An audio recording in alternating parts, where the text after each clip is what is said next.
চট্টগ্রামের শাহ আমানত আন্তর্জাতিক বিমানবন্দরে হঠাৎ দেখা মিলল যুক্তরাষ্ট্রের বিমান বাহিনীর সামরিক বিমান ও সেনাদের। মুহূর্তে সামাজিক যোগাযোগ মাধ্যমে শুরু হয় নানা আলোচনা, দেশ দখলের গুজব ছড়িয়ে পড়তে থাকলো দ্রুত। তবে বাস্তবে ঘটনাটি সম্পূর্ণ ভিন্ন।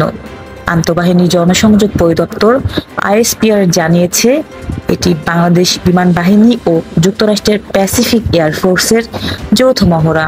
এই মহড়ায় যুক্তরাষ্ট্রের দুটি C-130J সুপার হারকিউলিস, বাংলাদেশের একটি C-130J ও একটি MI-17 হেলিকপ্টার অংশ নিচ্ছে।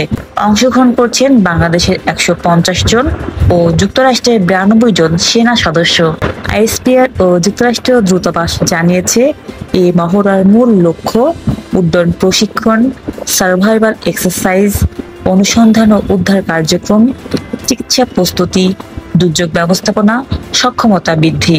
এই মহড়ার উদ্দেশ্য প্রতিরক্ষা সহযোগিতা জোরদার করা এবং দুর্যোগ মোকাবেলায় দুই দেশের সক্ষমতা বৃদ্ধি।